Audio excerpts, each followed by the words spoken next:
Mesdames et messieurs, bonsoir et merci si vous nous rejoignez sur cette nouvelle édition. Et pour ce soir, nous avons pour les titres. Première visite de prise de contact et d'information à la Caisse populaire d'épargne et des crédits de Djibouti par la ministre des Affaires sociales et des Solidarités. Pour les actualités internationales, l'Union européenne veut imposer un chargeur universel pour les smartphones. Merci encore, mesdames et messieurs, si vous nous rejoignez sur cette édition de 22h. Le journal au complet à présent. Le ministre de la Santé, Dr Ahmed Roble Abdile, a reçu l'ambassadeur de l'Arabie Saoudite en République de Djibouti, son Excellence M. Abdul Aziz Ben Abdallah Al-Matar. Les entretiens ont porté sur la coopération entre les deux pays, notamment dans le domaine de la santé et plus particulièrement en cette période marquée par la pandémie du Covid-19, le renforcement des capacités des hôpitaux du pays ainsi que la mobilisation de vaccins pour le ministère de la Santé. Tous ont eu un cordial échange sur l'état d'avancement de la coopération entre ce domaine abordant de nombreux aspects d'intérêt et traitant des voies et moyens de perfectionner la collaboration à l'avenir. Le ministre de la Santé, Dr Ahmed Roble, a été reçu par l'ambassadeur d'Arabie Saoudite à Djibouti, M. Abdel Aziz Ben Abdallah, au sein de son ambassade. Un important don d'équipement destiné à la lutte contre le Covid-19 a été reçu par le ministre de la Santé à l'ambassade d'Arabie Saoudite à Djibouti. L'événement se déroulait en présence du ministre de la Santé, Dr Ahmed Roble Abdile, de l'ambassadeur du Royaume d'Arabie Saoudite, son Excellence M. Abdel Aziz Ben Abdallah, ainsi que des responsables du département de la Santé. En effet, cette réception intervient dans une période marquée par l'augmentation du Covid-19 en République de Djibouti. Le ministre de la Santé a remercié le gouvernement saoudien pour son soutien fort à la population djiboutienne. Enfin, le ministre de la Santé et son homologue saoudien ont eu un entretien et se sont félicités du lien de fraternité entre les deux pays. Autre actualité nationale, le département du genre du ministère de la Femme et de la Famille, en collaboration avec l'Agence djiboutienne pour le développement communautaire et avec le soutien financier de la Banque africaine du développement, a organisé un atelier de formation sur le genre et le développement du 22 septembre au 2 octobre au Palais du Peuple. Cette formation a été présidée par la ministre de la Femme et de la Famille, Mme Mona Ousmane Aden. Le coordinateur du genre du ministère et les directeurs du bureau régionaux du genre ont également participé. L'objectif principal de cette formation est d'améliorer la capacité des travailleurs du département du genre pour l'analyse qualitative. Il permettra également aux participants d'acquérir des concepts de base du sujet, des compétences spécifiques pour intégrer le genre dans la gestion du projet, des diagnostics dans l'élaboration du cadre logique, des objectifs de conception et l'élaboration d'indicateurs et de critères d'évaluation pour les mesures d'impact. À la fin de la formation, tous les participants auront des connaissances de base sur le genre et le développement. Dans un discours prononcé à cette occasion, la ministre de la Femme et de la Famille, Mme Mona Ousmane Aden, a souligné l'importance de cet atelier sur le genre et le développement. Écoutons la ministre. Cet atelier vient à point nommé pour apporter à travers le diagnostic que vous ne manquerez pas de poser une idée sur l'avancement des ODD relatifs à l'égalité des sexes dans notre pays. Il permettra encore de proposer des éléments de paramétrage fondés sur le genre aux politiques, projets et programmes du nouveau plan national de développement ici Djibouti. Les recommandations que vous formulerez seront enfin d'une grande utilité dans la prochaine élaboration du plan national du capital humain. Vous conviendrez avec moi qu'en organisant cet atelier, nous cherchons à en faire un élément fort de plaidoyer pour une inclusion des femmes et des filles dans les politiques de développement.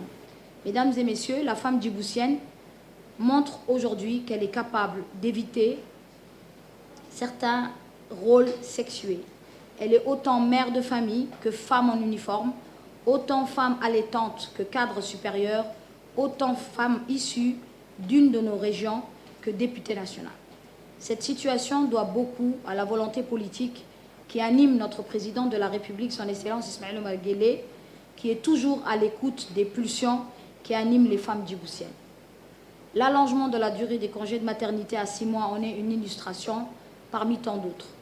La participation de la femme à la politique est un fait majeur dont nous pouvons toutes et tous être fiers. À l'avant-garde des actions en faveur des femmes, l'Union nationale des femmes djiboutiennes montre chaque jour les champs du possible pour une participation des femmes à la construction de notre société, à la fois ancrée dans les valeurs fécondes de notre culture ancestrale et ouverte au progrès qui ne cesse de traverser notre communauté. Permettez-moi ici encore de profiter de l'occasion pour remercier et présenter mes sentiments de gratitude à son Excellence Madame la Première Dame, Madame Khadra Mohamed Haï, qui n'a jamais cessé d'entourer de sa sollicitude la femme djiboutienne et de la pousser vers la voie de la participation citoyenne. On continue avec l'actualité mentionnée dans le titre où la ministre des Affaires sociales et de Solidarité, Mme Ouloufa Ismaël Abdo, poursuit sa tournée de prise de contact aux institutions placées sous sa tutelle. Toujours dans le cadre de sa tournée de premier contact, la ministre des Affaires sociales et des Solidarités, Mme Ouloufa Ismaël Abdo, a effectué hier une visite de premier contact et d'information à la Caisse populaire d'épargne et de crédit de Djibouti. La CPEC est une institution de microfinance qui s'inscrit dans la politique de lutte contre la pauvreté initiée par le président de la République, son Excellence M. Ismaël Omar Guelleh. Elle offre des produits et services financiers conçus pour un public exclu du circuit bancaire traditionnel. À son arrivée, la ministre des Affaires sociales et de Solidarité et de son staff a été accueillie par l'administrateur de la Caisse populaire d'épargne et de crédit de Djibouti, M. Omar Ibrahim Omar, le directeur général de l'ADDS, M. Mahdi Mohamed Jama, et l'ensemble du personnel de la CPEC et les femmes bénéficiaires. La ministre des Affaires sociales et des Solidarités a d'abord passé en revue les différents services de la Caisse populaire d'épargne et de crédit de Djibouti, où elle a eu des informations sur les différents outils mis à la disposition et les rénovations entreprises sous la nouvelle direction dirigée par M. Omar Ibrahim Omar. La ministre des Affaires sociales et des Solidarités a souligné lors de la visite d'information qu'elle a effectuée la nécessité de conjuguer des efforts à l'ensemble du personnel pour la réussite des missions dévolues de la Caisse et pour la réalisation des espoirs et aspirations des citoyens sur l'ensemble du territoire national. La ministre des Affaires sociales et des Solidarités a promis de soutenir tous les efforts pour réaliser l'unique objectif qui compte, celui de la lutte contre la pauvreté. Elle n'a pas manqué à féliciter le directeur de la Caisse populaire d'épargne et de crédit de Djibouti, M. Omar Ibrahim Omar, et l'ensemble du personnel pour leur effort consenti au service de ses concitoyens pour redresser le dynamisme de la Caisse populaire d'épargne et de crédit. Toujours dans sa visite du premier contact de la CPEC, la ministre des Affaires sociales et des Solidarités a eu une réunion d'information avec les femmes bénéficiaires du crédit de la CPEC. Au cours de cette réunion, la ministre et les femmes bénéficiaires ont échangé les voies et moyens d'améliorer les activités de la CPEC pour permettre aux ménages vulnérables de développer des activités génératrices et de vaincre la pauvreté. Les femmes bénéficiaires ont témoigné les efforts accrus de la CPEC pour redynamiser ses services financiers afin de répondre concrètement aux demandes de ses clients. Ces femmes bénéficiaires, également chefs de centre de regroupement des abonnés de la CPEC, ont chaleureusement remercié le directeur de la Caisse populaire d'épargne et de crédit de Djibouti, M. Omar Ibrahim Omar, et l'ensemble du personnel pour leur disponibilité inconditionnelle d'accompagner et de porter des conseils aux ménages nécessiteux. La secrétaire générale de l'Union nationale des femmes djiboutiennes, Mme Fatouma Moussa, la secrétaire générale du ministère des Affaires sociales et de Solidarité, Mme Ifrah Ahmed, et des hauts responsables des institutions de microfinance ont pris part à cette réunion. Le directeur de la Caisse populaire d'épargne et de crédit de Djibouti, M. Omar Ibrahim Omar, a souhaité la bienvenue à Mme la ministre et à ses délégations. Écoutons un extrait. De microfinance, on vient en aide aux personnes vulnérables qui n'ont pas accès aux services financiers.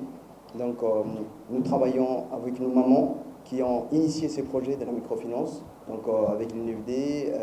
Aujourd'hui, on s'est agrandi. La CPEC aujourd'hui compte plus de 26 000 membres et nous avons donné plus de 1,980 milliard de crédits et ça continue. Et nous allons progresser encore plus pour améliorer donc, la bancarisation et tous les nouvelles personnes qui veulent adhérer à la CEPEC donc sont les bienvenus. Madame Fatouma Moussa, la secrétaire générale de l'UNFD, a rappelé l'objectif de la création de la CEPEC et son impact au développement des ménages vulnérables. Quant au directeur général de la DDS, M. Mahdi Mohamed Jama, et la secrétaire générale de l'UNFD, Mme Fatouma Moussa, ont rappelé respectivement le rôle incontournable de la CEPEC pour la lutte contre la pauvreté. Un outil important pour créer des emplois et vaincre la précarité, a noté le directeur général de la DDS. Il a souligné également l'engagement du gouvernement djiboutien sous le leadership du président de la République, qui ne ménage aucun effort pour le développement de la population vulnérable. La ministre des Affaires sociales et des Solidarités, à l'issue de la réunion qu'elle a eue avec les femmes des chefs de centre, elle s'est dit satisfaite et encourageante des efforts déployés pour redynamiser les activités de la CEPEC. La ministre a également réitéré son soutien indéfectible à la Caisse populaire d'épargne et de crédit de Djibouti pour appuyer le rôle décisif de la lutte contre la précarité et le développement des ménages vulnérables djiboutiens. Écoutons la ministre. Représente donc un de ces outils forts de lutte contre la pauvreté. Le président de la République l'avait depuis longtemps annoncé et dit, et en a fait une priorité dans sa lutte contre la pauvreté et dans sa politique sociale.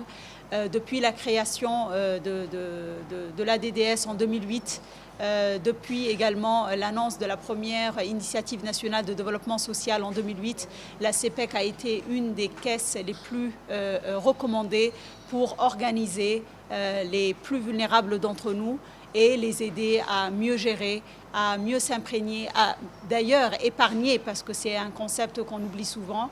On a tendance à penser que les caisses sont là juste pour emprunter, mais les caisses sont également là pour épargner et pour pouvoir gérer et encourager les ménages à mieux gérer leurs petits revenus qui, en gérant bien, devient donc un grand revenu et s'autonomise et autonomise les ménages et s'affranchissent donc de la pauvreté et s'affranchissent donc de l'aide de l'État. C'est pour moi une occasion d'abord et en premier lieu de féliciter ces femmes, leur réactivité, leur dynamisme qui permet chaque jour à cette caisse de pouvoir sortir certaines familles de la pauvreté, certaines femmes de la pauvreté et certains revenus faibles de l'aide sociale. Je félicite également, mais d'une manière appuyée, et je demande d'ailleurs à ce que vous l'applaudissez, l'administrateur.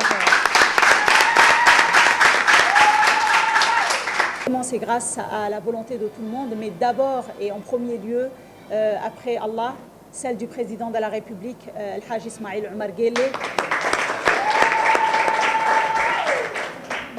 qui n'a jamais manqué, en fait, ou qui n'a jamais pensé à économiser sur la politique sociale. Au contraire, tous les jours, le Fonds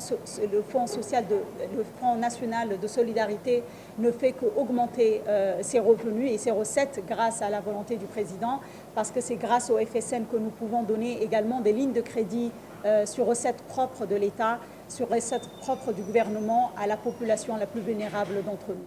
Je suis vraiment très contente aujourd'hui de me retrouver ici et vraiment on continuera, le gouvernement en tout cas continuera de faire des efforts nécessaires. Nous contribuerons d'injecter des lignes de crédit parce que nous croyons au CEPEC. Nous croyons d'ailleurs au CEPEC Djibouti, bien sûr je vais rajouter Djibouti Arta, mais également nous croyons au CEPEC du Sud et au CEPEC du Nord et Inch'Allah nous en ferons vraiment nos bras armés pour que nous puissions vaincre la pauvreté, bi'iznillahi ta'ala. Je ne peux finir mes propos sans remercier l'UNFD, en premier lieu la première dame, Madame Khadra Mahmoud Haïd, d'avoir justement pu offrir ce beau bâtiment à la CEPEC. Et d'ailleurs, elle offre tous les jours un local au sein de l'UNFD pour toutes les politiques sociales que nous menons. C'est grâce à la sensibilisation que nous faisons avec nos sœurs de l'UNFD au niveau des populations. Je pense que c'est l'ONG qui mérite vraiment, et d'ailleurs elle a déjà eu des décorations parce que c'est grâce à elle que tous les jours nous puissions mener à bien notre politique gouvernementale, quelle qu'elle soit, et notamment dans le domaine social. Toujours dans l'actualité nationale à présent à Balbala Sud où l'agence de réhabilitation urbaine et de logement social a procédé hier matin à une cérémonie de lancement premiers travaux de viabilisation d'une zone de 35 hectares du site de relogement et de prévention au Balbala Sud, cité Nassib. Cette cérémonie a été présidée par la ministre de la Ville, de l'Urbanisme et de l'Habitat, Mme Amina Abdi, et a vu la présence du directeur de l'Arilos, M. Abdurrahman Ali Ahmed, et le directeur de la société G-Fou. C'est le début des travaux pour faire le nettoyage du terrain, mettre le terrain à nouveau, faire la route, amener l'eau, l'électricité, l'éclairage public. Cette initiative va répondre à l'objectif du président de la République, son Excellence M. Ismaël Omar Guelleh, a réaffirmé sa volonté concernant donner un logement à chaque famille djiboutienne. Le site des travaux de viabilisation va servir à reloger des familles qui vont être déplacées des quartiers à zéro bidonville.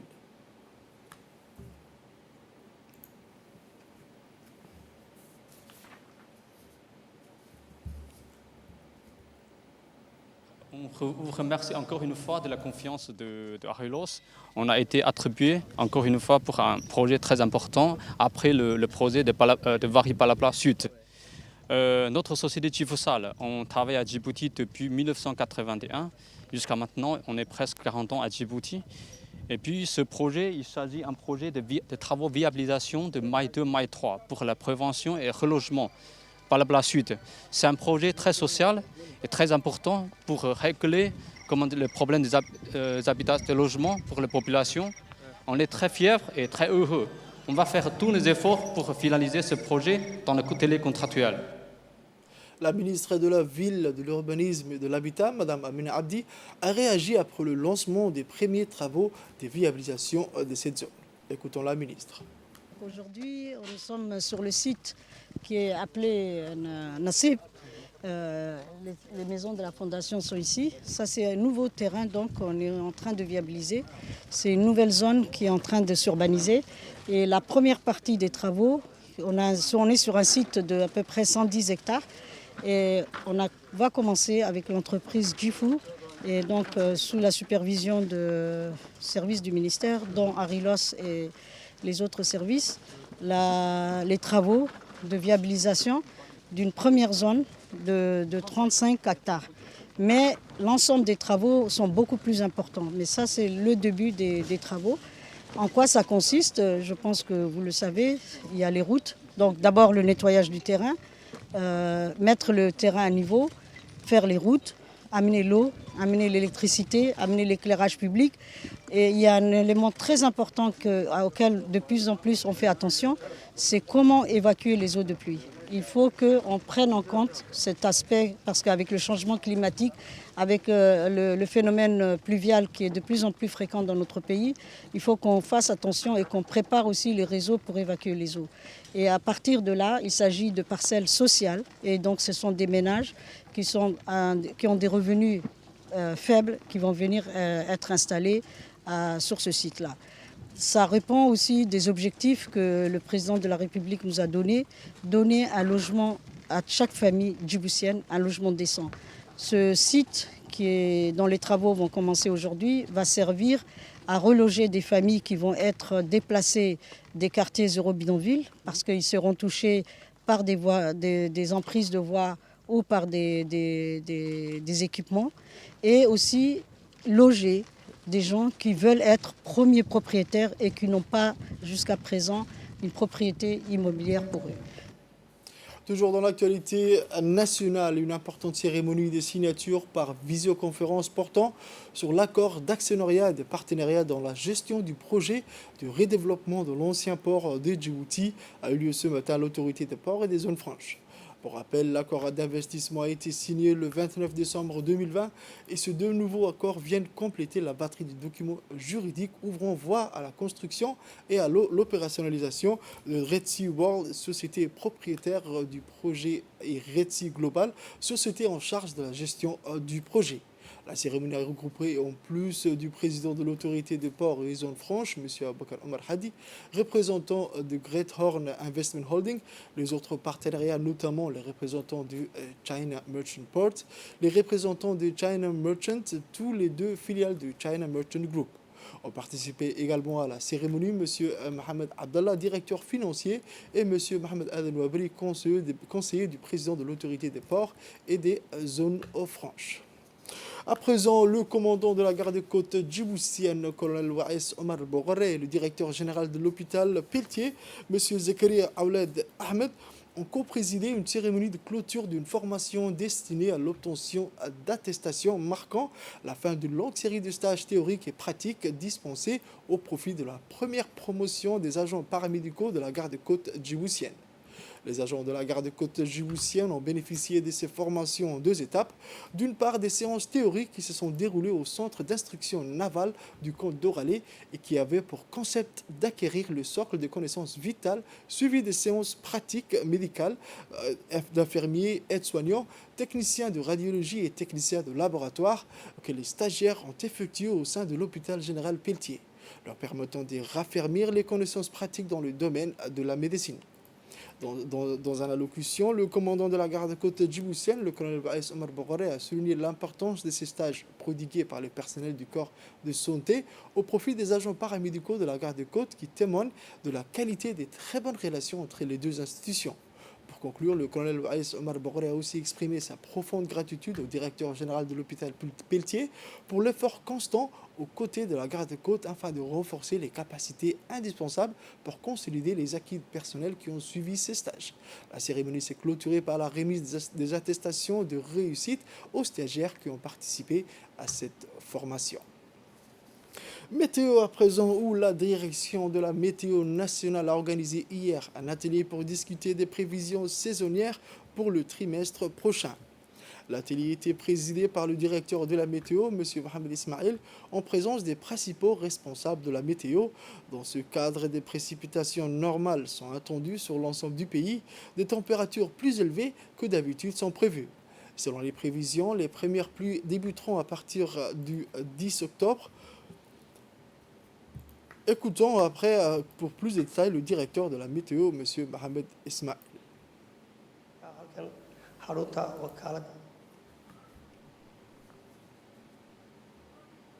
Avis de recherche à présent pour l'intérêt de leur famille. Il y a lieu de recherche l'a nommé Fadoussa Hussein Guedi, âgé de 35 ans environ, fille de Hussein Guedi et de Khadija Hirsi Bahdon, demeurant à Dikil. Cette personne présente des signes d'aliénation mentale et sa dernière apparition date du juillet 2021. Elle est susceptible de se rendre à Djibouti. En cas de découverte, avisez le plus tôt possible le numéro suivant. Le détachement de police de Dikil, le 27 42 01 67, ou au téléphone des familles, le 77 83 04 39 ou le 77 87 63 08. Je répète, le détachement de police de Dikil, le 27 42 01 67, ou au téléphone des familles, 77 83 04 39 ou le 77 87 63 08. Passons aux actualités internationales à présent. Aux États-Unis, l'affaire du meurtre de George Floyd n'est pas clos. Derek Chauvin, condamné à 22 ans et demi de prison pour le meurtre de George Floyd à Minneapolis, a fait appel. Il reproche au juge de ne pas avoir isolé les jurés durant le procès. Derek Chauvin attaque en appel 14 points de sa condamnation prononcée le 25 juin par la justice de Minnesota. Il se plaint notamment du fait que le juge n'ait pas ordonné la mise à l'isolement des jurés pendant la durée du procès. Outre Derek et ses 3 collègues, Alexander Kueng et Thomas Lane, doivent être jugés en mars 2022 pour complicité de meurtre également par la justice de Minnesota. Le 25 mai 2020 à Minneapolis, Derek Chauvin, un policier blanc de 44 ans, avait voulu arrêter George Floyd, soupçonné d'avoir utilisé un faux billet de $20 pour acheter des cigarettes. Avec 3 collègues, il l'avait plaqué au sol avant de s'agenouiller sur son cou.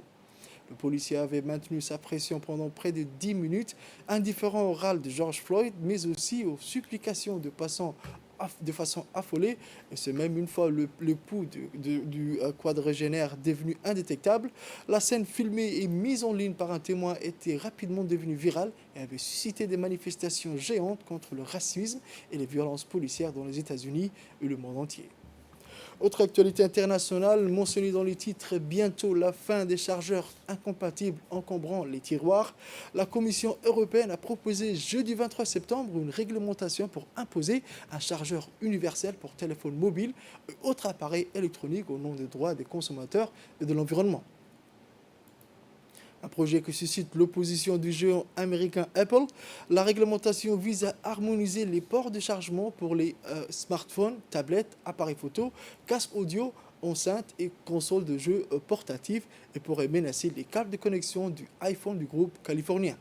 Le projet doit encore être approuvé par les eurodéputés et les États membres de l'Union européenne. Ce projet avait été lancé dès 2009 par la Commission et a fait l'objet d'une résolution du Parlement européen en janvier 2020, mais s'est jusqu'à présent heurté aux vives réticences de l'industrie, bien que le nombre des types de chargeurs existants se soit fortement réduit au fil des années. L'Union européenne veut désormais imposer le port USB-C à l'ensemble des appareils électroniques, ce qui permettrait d'utiliser indifféremment n'importe quel chargeur, tandis que l'harmonisation technologique de charge rapide garantirait la même rapidité de chargement, évitant qu'elle soit bridée en cas d'utilisation avec un appareil d'une marque différente. La firme à la pomme, qui estimait l'an dernier qu'une telle législation générerait un volume sans précédent de déchets électroniques en rendant obsolète une partie des chargeurs en circulation, s'alarme à la transition de 24 mois proposée par Bruxelles. C'est tout pour cette édition de 22h, mesdames et messieurs. Merci de l'avoir suivi et bonne soirée sur Télé Djibouti.